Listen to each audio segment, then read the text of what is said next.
شازیہ ایک 40 سالہ شادی شدہ خاتون تھی۔ اس کا شوہر کپڑے کی ایک فیکٹری میں کام کرتا تھا۔ ایک ہفتہ دن اور ایک ہفتہ رات کی ڈیوٹی کرتا تھا۔ شازیہ کی 3 بچے اور وہ تینوں ہی آپریشن سے پیدا ہوئی تھی، جس کی وجہ سے اکثر اس کی کمر میں درد رہتا تھا۔ شازیہ نے 1-2 بار اپنے شوہر سے اپنی تکلیف کا ذکر بھی کیا، مگر شوہر اپنی مصروفیات کی وجہ سے اسے ڈاکٹر کے پاس نہ لے جا سکا۔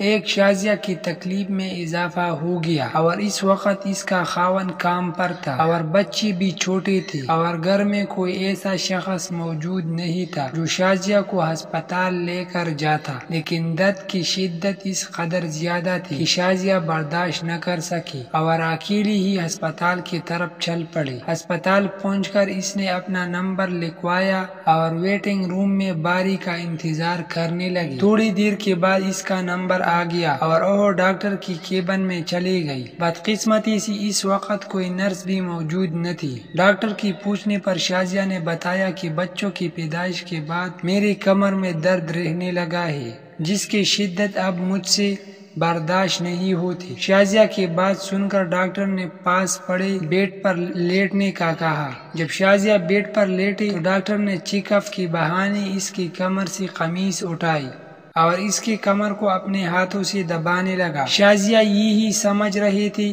کہ ڈاکٹر اسے معائنے کے طور پر ہاتھ لگا رہا ہے، لیکن شکل سے شریف نظر آنے والے ڈاکٹر کا اندر کا شیطان جاگ چکا تھا۔ وہ کمر پر ہاتھ پھیرتے ہوئے بولا، آپ کو انجیکشن کی ضرورت ہے؟ جس پر شازیہ ہاں میں سر ہلا دیا۔ اس درندہ صفت آدمی نے شازیہ کو نیم بے ہوشی کا ٹیکہ لگا دیا، جس نے پوری طور پر اثر کیا اور شازیہ کی آنکھوں کے سامنے اندھیرا ہونے لگا۔ جب شیطان کو اس بات کا یقین ہو گیا کہ شازیہ اپنے ہوش و حواس کو بیٹھی ہے تو وہ اسے اپنے جنسی حیث کا نشانہ بنانے لگا۔ تھوڑی دیر تک تو اسے ہوش تھا، مگر پھر وہ مکمل بے ہوش ہو گئی۔ جب شازیہ کو ہوش آیا تو اس کا خاوند اس کے پاس کھڑا تھا۔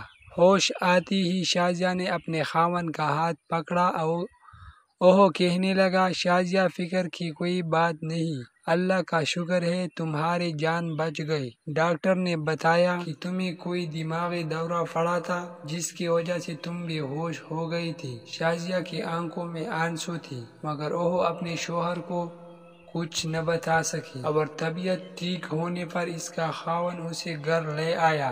پیارے دوستو، ہمارا مقصد ڈاکٹروں پر تنقید کرنا ہرگز نہیں۔ جس طرح 5 انگلیاں برابر نہیں ہوتی، اسی طرح سب ڈاکٹر ایک جیسی نہیں ہوتے۔